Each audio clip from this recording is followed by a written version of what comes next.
As I see it, the IRGC got the idea that targeting Israel is too much of a risk, so they keep the small attacks on their neighbors and nothing bad happens. I think the IRGC attacks on Israel have stopped or become sometimes go to a minimum because what the fuck is the point?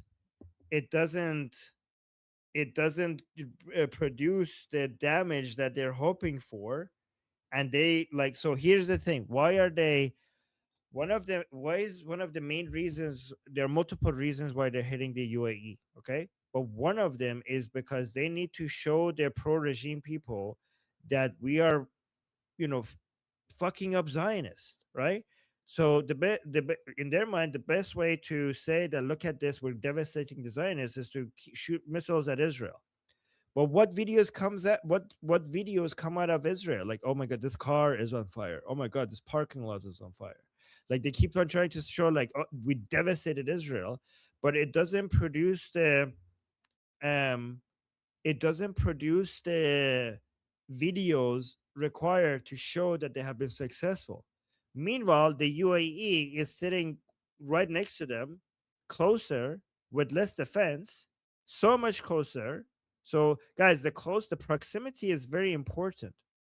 The proximity, the closer you are, the harder it is to defend, right? Because like Israel gets some time, like when the missiles and drones are coming from Iran to Israel, Israel gets notified while they're underway. Okay. And they could prepare for the drones, they could prepare for the missiles. UAE is like right there. Like, what preparation is there? There's no preparation. This is why we think Palestine should never be a country, because Palestine is just so close to the so called, their so called Palestinian country will be so close to Tel Aviv, and there's no defense against that, right? So UAE doesn't have all the Iron Dome. I mean, I guess they have now. It doesn't have all the defense that Israel has. It has a much less significant version of that, and they're right next to the Islamic Republic. So, and it helps that the UAE is part of the Abrahamic Accord. So I guess they're Zionist, right?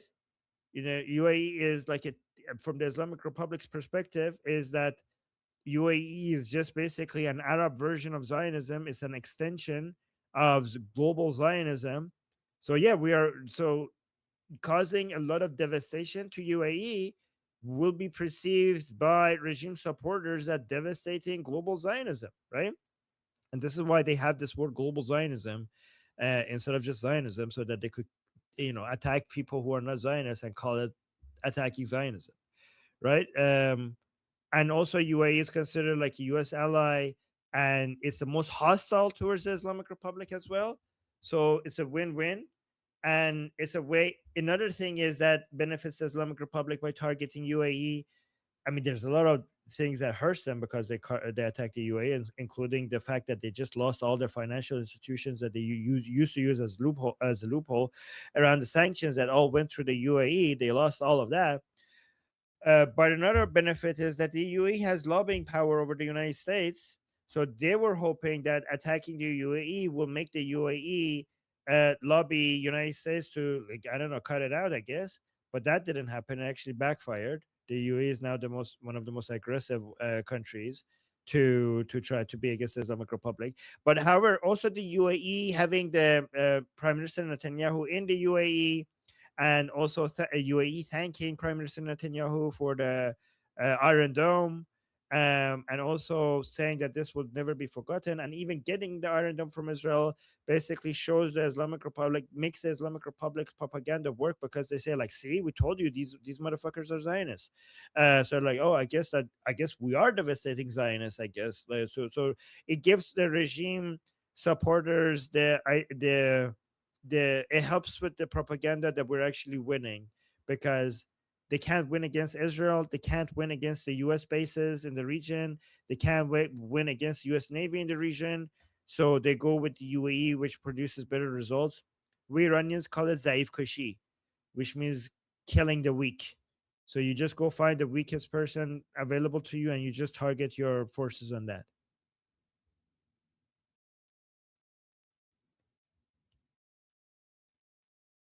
Okay, first to respond, we have John. Hey, you guys kind of touched on it. So you're, it's good. Well, one of the ways that helps kind of people get their head around it, and Amir, Cricket, and a lot of other people have been saying this in the chat, reinforcing what Armin's saying. So when it comes to long-range strike munitions from Mullah-occupied Iran, that might have gone down. That said, short-range, attacks from their proxies that are more geographically co-located, or at least closer to Israel, that's been sustained, which is why Israel is have been doing the missions they've been doing in southern Lebanon. So why would the Mullah regime switch? Part of it is that Operation Midnight, Operation Epic Fury hammered the living shit out of their long range strike munitions, while maintaining eyes on, dynamic targeting, etc. The other part is that Israel's Iron Dome is extremely effective at shooting down long range. Well, a lot of different things. That said, short range indirect fire, like approach towards pursuing indirect fire against Israel, that's a lot different. I mean, you have less time to intercept. The cost for a Qassam rocket is like a couple $100 versus an Iron Dome interceptor that's like 22,000 at the low end, right? So you have to differentiate between attacks from Mullah occupied Iran versus attacks by Mullah aligned and or supported proxies that are closer located to Israel. Not to say that people didn't do that, I'm just reiterating the point.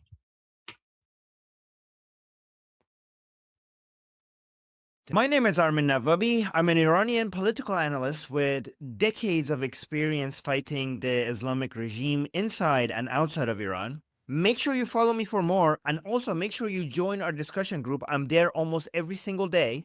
Come talk to me there and the rest of the people there in our group calls. It's a great place to meet and talk to people who like talking about politics. The link is in the description and or in the bio. You could also get there by scanning the QR code on the screen. See you there.